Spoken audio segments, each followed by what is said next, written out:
Olá, sejam muito bem-vindas a mais um vídeo do Mercado por Elas, o quadro de vídeos do Elas do Mercado Financeiro. Hoje nós temos aqui a Cristiana Ferraz. A Cristiana é Head de Risco de Crédito no Deutsche Brasil e ela vai falar um pouquinho mais para a gente sobre risco de crédito. Cristiana, muito obrigada por estar aqui com a gente hoje. Seja muito bem-vinda. Bom, primeiro eu agradeço muito o convite, fico bastante honrada de poder participar desse tipo de iniciativa.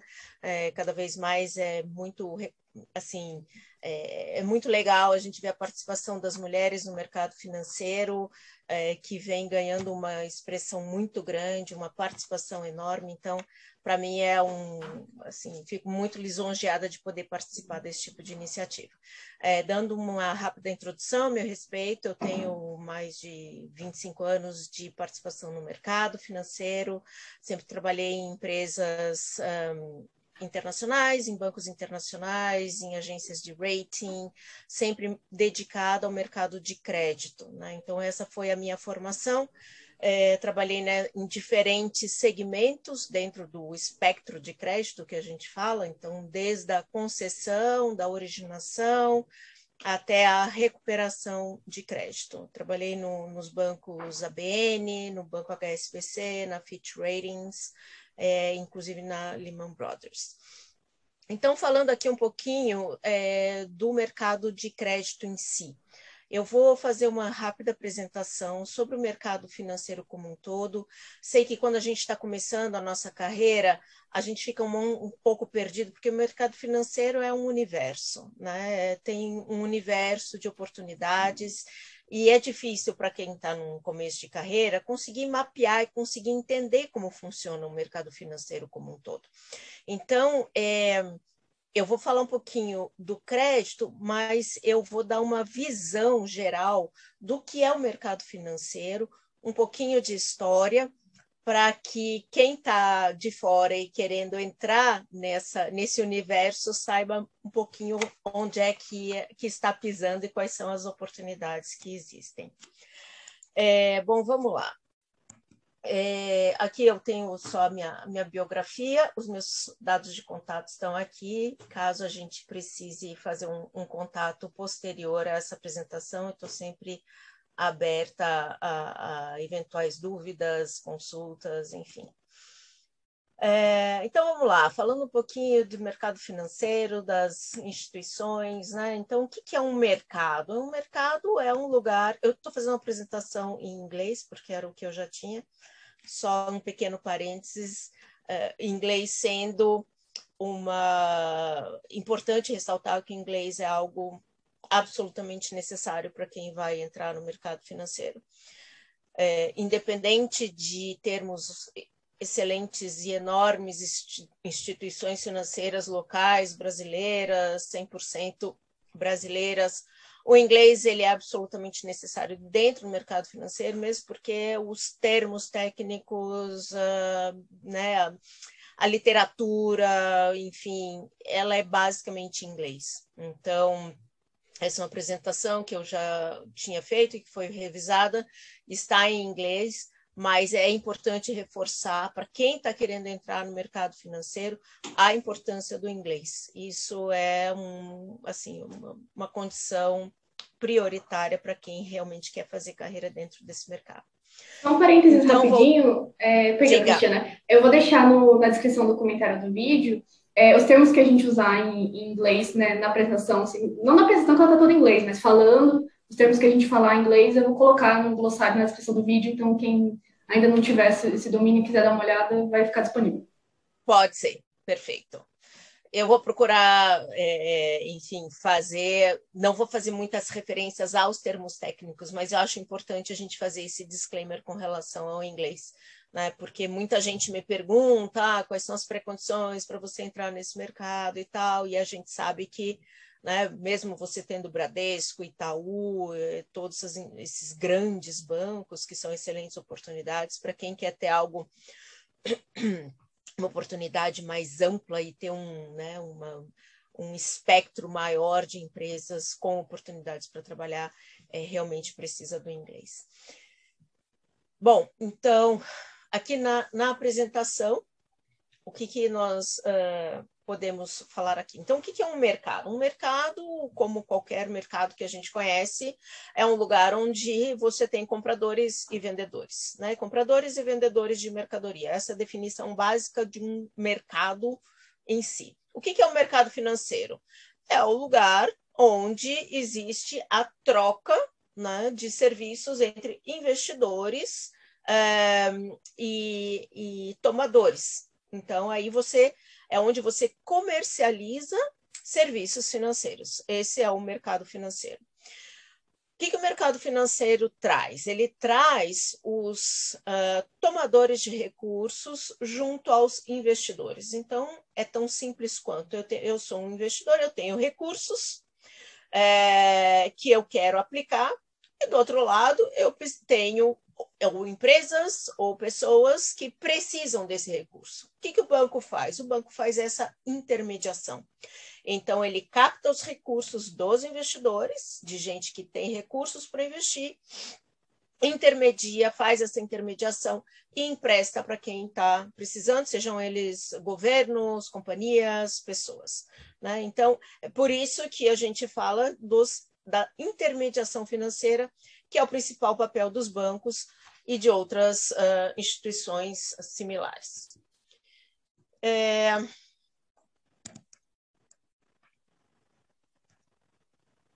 Falando aí um pouquinho quem são, né, esses investidores e os tomadores e o que eles precisam. A gente tem uma série, né, de serviços financeiros que estão disponíveis para os indivíduos, sendo eles as pessoas físicas. O que uma pessoa física precisa de um serviço financeiro? Ele precisa de serviço de pagamento, de folha de pagamento, cartão de crédito, cartão de débito, empréstimos, né? Ele quer comprar uma casa, comprar um veículo, eletrônicos, precisa de seguros de automóveis, de casa, investimentos. Então, as pessoas físicas também têm a sua renda, também têm a sua necessidade de investir o seu dinheiro. Soluções de moeda, então, pessoas que viajam, que querem solução de câmbio, que precisam trocar moeda, ou que eventualmente tem um parente morando no exterior, precisam fazer operações de câmbio para poder transferir esses recursos para outras pessoas. Aí a gente tem as empresas, né? Quais são os principais serviços financeiros que as empresas necessitam? Mais uma vez, os empréstimos, né? Então, as empresas captam recursos de dívida para poder fazer expansão, aquisição, comprar equipamentos, bancar necessidades de capital de giro, fazem levantamento de capital próprio, né? Então, emissão de ações, fusões e aquisições. As empresas precisam de serviços de trading, né? Tanto para exportação quanto para importação, serviços de pagamento de fornecedores, gestão de recebíveis, folha de pagamento, operações de derivativos, né? Para quê? Para fazer uma proteção contra uma volatilidade de moeda, contra volatilidade de taxa de juros, para fazer um hedge, contratar uma proteção contra a oscilação de commodities, né, dependendo do setor em que a empresa atua. E também os investimentos, né, a aplicação do caixa, o investimento do caixa, enfim. Com essa figura, com esse panorama, a gente vê a extensão do mercado financeiro e da gama gigantesca de oportunidades que ele oferece. Bom, aqui a gente fala um pouquinho, então, quais são as atividades financeiras, né? Quais são as áreas, né? E muita gente pergunta, quais são as áreas que compõem o mercado financeiro e que porque a gente fala de private equity, a gente fala de investment banking, quem está no começo de carreira às vezes fica um pouco perdido sem saber exatamente o que cada uma delas significa. Eu nem tenho a pretensão aqui de entrar no detalhe, mas a ideia é dar apenas um panorama geral de quais são as principais diferenças dessas diferentes áreas. quando a gente fala, por exemplo, do banco de varejo, né, em inglês o retail, a gente está falando de todas as atividades direcionadas ao atendimento das pessoas físicas. Então, aí são todo esse escopo de serviços que a gente já mencionou, conta corrente, pagamentos, cartões de crédito, de débito, enfim. E aí a gente está falando apenas das pessoas físicas, né? O corporate banking, a gente tem aí, como o próprio nome diz, né, é o banco de atendimento às companhias. E aí você tem toda essa gama, não apenas de serviços financeiros, como todos que eu já disse, mas também de consultoria, né, de serviços de advisory, que é o termo que a gente adota em inglês. E aí você entra a parte de assessoria para o lançamento de uma oferta pública de ações, que é o que a gente chama de IPO, assessoria em fusões e aquisições. Então, você tem uma gama bastante ampla de serviços dentro do Corporate Banking. A gente tem o Corporate Financing, que daí são soluções financeiras de dívida para as empresas, então é a captação de recursos de dívida. Você tem aí, você pode atender as empresas de todos os tamanhos, desde as pequenas, médias e as grandes corporações. A gente também entra daí dentro das soluções, né, do que a gente chama de caixa e liquidez, gestão de liquidez da empresa. E aí a gente entra também em todas as operações de trading, né, que são essas operações de importação e exportação. A gente tem aí, entra dentro do investment banking, que é uma parte específica dentro do atendimento às grandes corporações. E aí a gente engloba aqui as emissões de bonds, né, que são títulos de dívida, emissões de ações, produtos aqui a gente fala, né, de capital guarantee products. Então, o que entra dentro de uma otimização de estrutura de capital entra dentro de uma área de investment bank.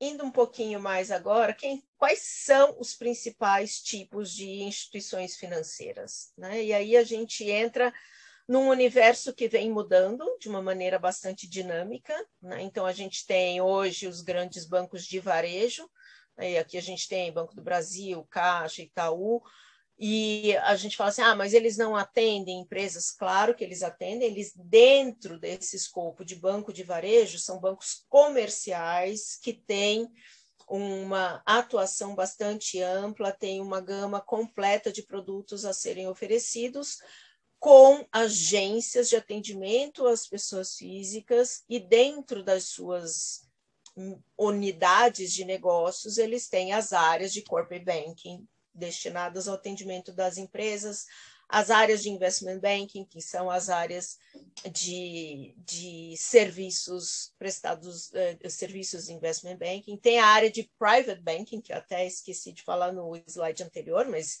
é a área de investimentos de pessoas físicas de alto poder aquisitivo. Então, o private banking tem produtos diferenciados de investimento para pessoas que têm volumes elevados de recursos para investir. Então, esses grandes bancos, que são bancos de varejo, que a gente chama os bancos comerciais, eles oferecem toda essa gama completa de produtos. Cris, só uma pergunta, perdão, uma pergunta aqui. Qual que seria a diferença? Existe alguma diferença entre private banking e wealth management? Sim, existe, boa pergunta. O private banking, você tem, digamos, 3 categorias de investidores de pessoa física. Você tem o investidor,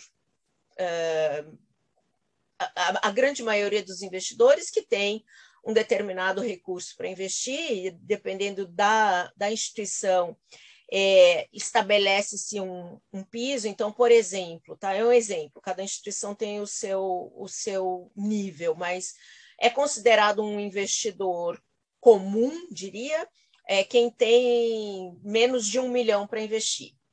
Aí você considera um private banking alguém que investe entre 1 milhão e 10 milhões, por exemplo. E acima de 10 milhões é wealth management. Então, o wealth, a tradução é a riqueza. Então, aí são grandes investidores, pessoa física. São uma escadinha mais do private. É uma escadinha, exato. Então, o private já é um investidor diferenciado, já é um investidor de uma classe mais alta. O wealth aí é milionário, entendeu? Aí você sobe mais um degrauzinho, um degrauzão, eu diria. Obrigada. Imagina.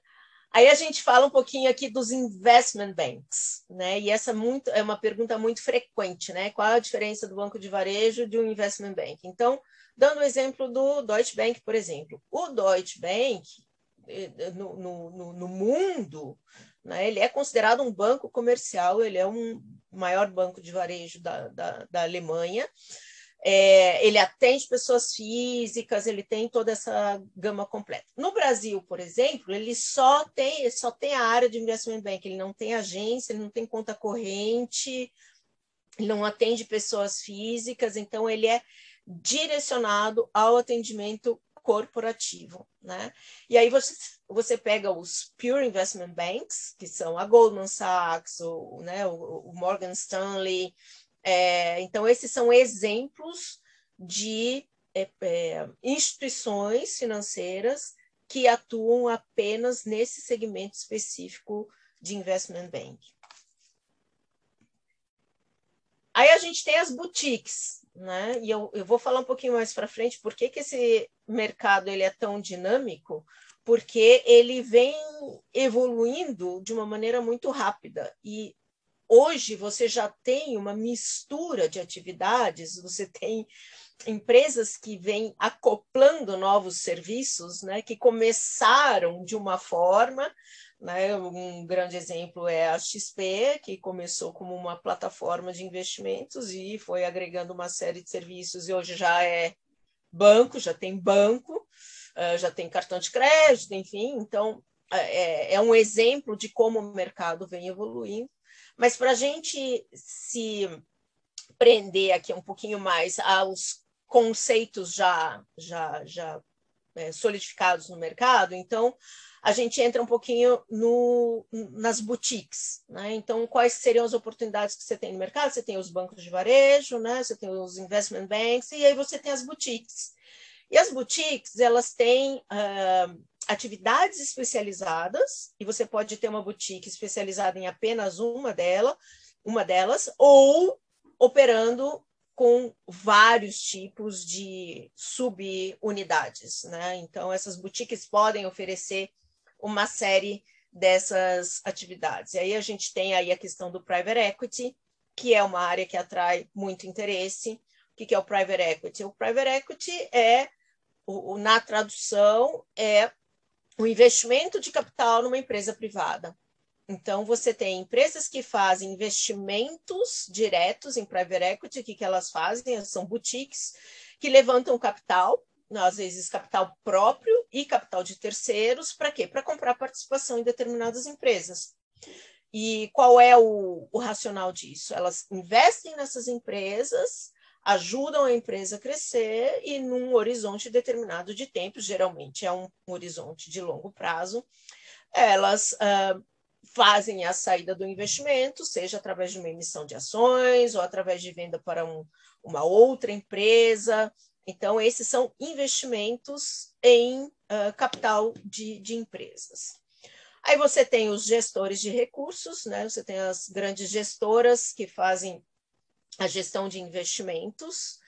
Você tem as assessorias que fazem fusões e aquisições, então assessoram empresas que querem ser vendidas e as outras que querem comprar, enfim. Você tem os family office, né? O que é um family office? Family office são as empresas que fazem a gestão de recursos de famílias. Então, muitas vezes você tem o recurso de uma família que é muito rica, né? E aí vai até acima do wealth management, então esse seria o outro patamar. Então, o wealth, você está falando de um indivíduo que tem um volume enorme de recursos para investir. E aí, quando você tem o family office, aí é o recurso da família toda. E aí são realmente muitos, muitos, muitos milhões. Vocês têm as gestoras, as assets, né, que fazem o asset management, e você tem as outras firmas de serviços de consultoria, que eu coloquei aqui de uma maneira mais ampla, como advisory firms, que são as empresas que fazem consultorias específicas. Então, nas renegociações de dívida, por exemplo, nas grandes reestruturações ou reorganizações societárias, e aí você tem um leque enorme de serviços que são oferecidos. Falando um pouquinho, então, só de história, né? A gente teve, nos últimos 90 anos, a gente teve aí uma série de crises ao longo dos anos. Não vou entrar aqui muito no detalhe com relação a isso. E aí a gente teve a grande crise de 2008. E por que eu menciono isso aqui? Porque esse daqui foi um ponto de inflexão dentro do mercado financeiro. Então, a crise de 2008, ela deflagrou a necessidade de se revisitar a dinâmica do mercado financeiro pela proporção global que ela teve. Então, o que aconteceu aqui? Né? A crise foi causada pela falta de regulação que existia dentro da indústria financeira. Então, os bancos, eles tinham a possibilidade de entrar em operações de alto risco por uma falta até de supervisão regulatória, né? Então, foram criados instrumentos que criaram uma bolha, né, dentro das atividades de real estate, que são as atividades de financiamento à casa própria nos Estados Unidos. E, com isso, foi criado um ciclo, né, negativo em que os bancos eles faziam os empréstimos para os indivíduos que estavam comprando as casas, mas eles empacotavam esses empréstimos e passavam para os investidores. Em como eles faziam muito recurso fazendo isso, e aí é que a gente já começa a entrar na questão do crédito, uma vez em que os bancos já não ficavam mais com esse ativo, porque eles empacotavam e passavam isso para o investidor, eles começaram a não ter mais muito filtro, né? E com isso eles começaram a baixar a régua e a emprestar para clientes que não tinham uma capacidade creditícia, não tinham uma capacidade financeira de fazer frente a esses empréstimos, e aí essa bolha acabou explodindo. Nós tivemos um desastre mundial, então aqui esse slide aqui ele mostra todo o desastre que aconteceu. Então, foram 17 trilhões de dólares, né, de riqueza que simplesmente evaporou. 8 milhões de empregos desapareceram. Foi uma tragédia. Então, o fato da Lehman Brothers ter quebrado deflagrou uma crise global. Isso levou a quê? Isso levou à criação de uma série de regulamentação, de regras, de compliance, de novos padrões, de novas políticas. E aí a gente chega no ponto em que a gente já consegue aprender o que aconteceu no passado, e a gente começa a olhar um pouquinho para o futuro, né? Então, o que existe na nossa frente? Hoje, os bancos tradicionais, né, os bancos de varejo, eles estão sofrendo uma série de mudanças que são causadas pelo quê? Pela evolução da tecnologia. Então, você tem as tech companies, você tem as startups, você tem as outras empresas de seguros. Então, toda essa dinâmica que eu venho explicando, né, da mudança do perfil das instituições e como elas vêm se modificando rapidamente ao longo do tempo. E aí você tem as novas tecnologias, né? Você tem o Big Data, que mudou a análise da estatística do mercado, a mobilidade, as soluções de internet, as soluções online, e isso vem forçando a mudança de dinâmica dentro do mercado. A gente, né, vê as fintechs aí como realmente com um futuro enorme. A gente tem aqui num slide, esse daqui é um slide que foi feito em 2018 pela Fintech Radar Brasil. Então, em 2018, a gente consegue ter uma visão da quantidade de fintechs que já estavam em formação. Então, em 3 anos, vocês podem multiplicar esse universo aqui por, sei lá, por 10, porque, de fato, essa evolução vem sendo material e significativa. E aí, o que a gente está falando, né? Então, dentro de tudo isso, onde é que entra o crédito? E aí eu não vou me prolongar muito, mas dentro de todo esse panorama que eu dei para vocês, a grande conclusão é a seguinte: qualquer que seja a área de interesse que alguém tem pelo mercado financeiro, eu digo que o crédito é o coração dele. Por quê? Porque em qualquer área que você vá atuar, você precisa ter, e principalmente aí falando da parte de empresas, né, de corporações, falando parte de investment banking principalmente, o crédito é o coração da empresa, né, é o coração do mercado. Então, eu sempre falo, o que é uma análise de crédito? A gente faz um paralelo com a medicina. Então, o crédito, quando você vai a um médico, o médico pede uma série de exames. Para quê? Para avaliar a sua saúde. O crédito é isso. Então, o balanço financeiro, ele é o raio-x da empresa. E para você poder entender uma empresa, seja para fazer uma assessoria de fusão de aquisição, seja para você trabalhar numa oferta pública de ações, seja para você, obviamente, conceder um empréstimo, ou seja, para você trabalhar num private equity, para você poder fazer um investimento numa indústria, para você trabalhar numa área de research. Em todas estas atividades, o crédito é crucial. Então, se alguém me pergunta, e não é porque eu sou uma profissional de crédito, né? Mas se alguém me pergunta em que área eu deveria começar a trabalhar, eu falo assim, a base fundamental é o crédito. Então, você saber ler um balanço, você saber entender o que é um balanço financeiro, o que isso significa, qual é a capacidade dessa empresa de gerar caixa, né? O que é um fluxo de caixa, qual é a capacidade de endividamento dessa empresa, o que significa uma estrutura adequada de capital. Esse é o fundamento básico dentro do mercado financeiro. Então, eu não acho que seria até o caso da gente entrar numa análise técnica, de uma aula técnica dentro de crédito, porque isso é um universo. Mas se a gente pergunta assim, por onde eu começo? A gente precisa, e, de novo, aplicável a todas as áreas, uma análise financeira de um balanço é crucial.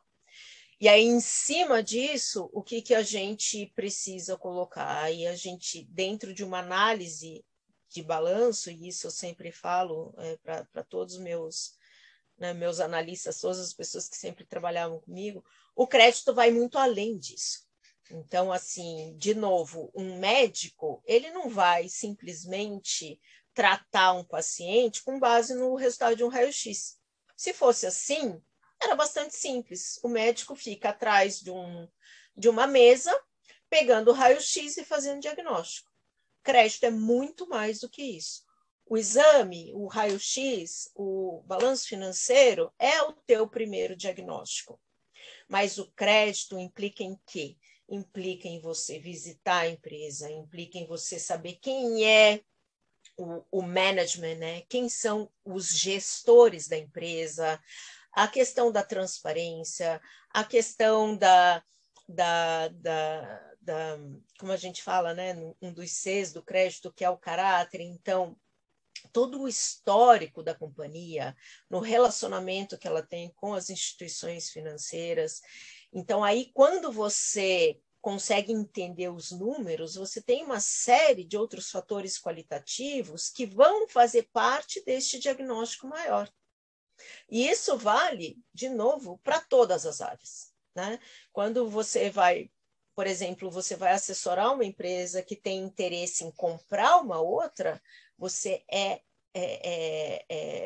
absolutamente necessário que você consiga explicar não apenas os números, mas você tem que entender aonde a empresa se insere dentro do mercado, quais são as vantagens competitivas que ela tem, como é a qualidade da gestão, se ela tem problemas sucessórios, qual é a competitividade dos produtos que ela tem, qual é a penetração de mercado, qual é o percentual de vendas externas, internas, mercados que ela atua, penetração, concentração de fornecedores, concentração de clientes, e aí você começa a fazer uma análise do conjunto, análise do todo, para que você consiga ter uma visibilidade da onde daquela empresa se situa dentro de uma qualidade, de um espectro aí da qualidade credtícia.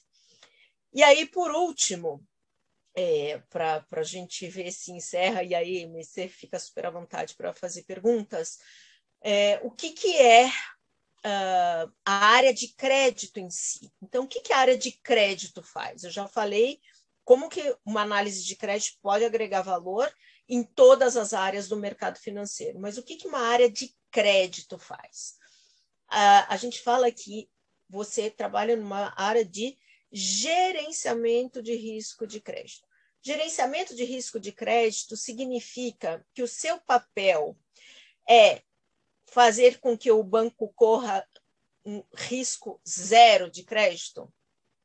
Não. Esta é uma visão equivocada. O gerenciamento de risco significa o quê?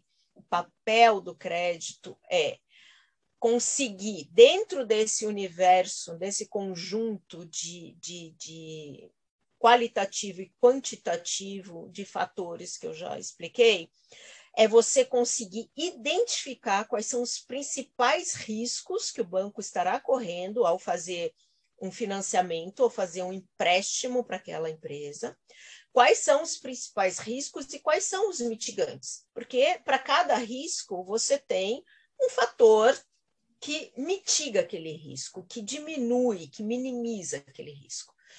Então, você precisa identificar quais são os principais riscos, quais são os principais mitigadores, quais são os pontos de minimização deles.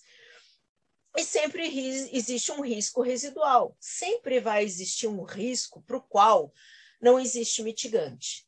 E aí você vai ver o quê? Você vai ver se a velha fórmula risco-retorno vale a pena. Ou seja, se o banco está sendo devidamente remunerado por estar correndo aquele risco residual. Então, assim, quando eu falo que você não é o papel da área de crédito fazer com que o banco corra zero risco, por quê? Porque zero risco equivale a zero retorno. Né? A gente tem que ter em mente que o retorno ele é proporcional ao risco. Quanto mais risco você corre, mais retorno você tem. Então, o papel do crédito é chegar e falar para o banco o seguinte: olha, você está correndo este risco. Esse risco é alto, médio, baixo, né? A sua remuneração, o que você vai receber de retorno por esse empréstimo, ele é proporcional a esse risco. Então, esta é a decisão final. E existem claramente riscos que cada instituição tem a sua matriz de risco, existem riscos que determinadas instituições não querem correr de maneira nenhuma e muitas vezes as operações são declinadas pelo crédito em decorrência da falta de apetite de crédito, que a gente fala por esse tipo de operação. Em outras vezes, se o risco for considerado demasiado, você pode trabalhar numa estrutura da operação, pegar garantias adicionais, ou, enfim, buscar outros mecanismos de proteção de crédito que podem fazer com que aquele risco passe a ser aceitável para o banco. Não sei se eu cobri todas as questões, mas acho que a ideia aqui era dar esse panorama geral do mercado financeiro e, no final, mostrar o que é o papel do crédito e como que o crédito se encaixa, né? E qual que é o papel dele dentro dessa gama tão grande de produtos que a gente tem dentro do mercado financeiro. Obrigada, Cris. É um universo muito grande, né? Mas, assim, dava para fazer perguntas de vários tópicos aqui, é realmente um universo muito grande. Mas uma coisa que eu acho importante, que aparece muito no mercado de uma maneira geral, e que eu não sei se. Acho que vale a gente cobrir, por que é importante acompanhar indicadores como, por exemplo, o Treasury de 10 anos dos Estados Unidos. Esse é um indicador que aparece bastante, eu acho que seria legal a gente comentar. Porque dentro desses fatores qualitativos, né, que eu mencionei, o que dentro do crédito, o que afeta as empresas, né? As empresas, elas têm uma série de fatores externos que têm uma implicação direta nos seus negócios, né? Então, quando a gente fala da taxa de juro americana, se a gente tem um aumento na taxa de juro americana, o que vai acontecer aqui com o Brasil? A gente tem uma fuga de investidores, esses investidores vão investir nos Estados Unidos, a gente tem uma alta gigantesca, a gente tem uma desvalorização da moeda local. A gente tem uma desvalorização da moeda local, e aí o que vai acontecer? As empresas que têm um alto endividamento em dólar, elas vão ter um problema gigantesco. Se elas não têm o correspondente da receita, ou se elas não têm uma operação de derivativo que as protejam de perdas cambiais. Por outro lado, você daí tem os exportadores que se beneficiam da moeda local desvalorizada. Então, quando eu te digo que esse conjunto de fatores ele é muito amplo, e por isso que o crédito ele não se restringe a uma mera análise de um balanço financeiro, ele tem todo esse conjunto de impactos, é porque justamente você tem a economia global cada vez mais integrada, e o que acontece num mercado certamente afeta os outros, com um impacto maior ainda para os mercados emergentes, no qual o Brasil se insere. Perfeito, muito obrigada. Muito obrigada, Cristiana, pela sua aula. Imagina. Foi muito bom ter você aqui com a gente. Tenho certeza que todo mundo aprendeu bastante. Obrigado por terem acompanhado até o final. Vocês acompanhem as redes do Elas no Mercado Financeiro, @Elas no Mercado Financeiro, para vocês receberem os nossos próximos vídeos também. Obrigada, tchau, tchau. Obrigada.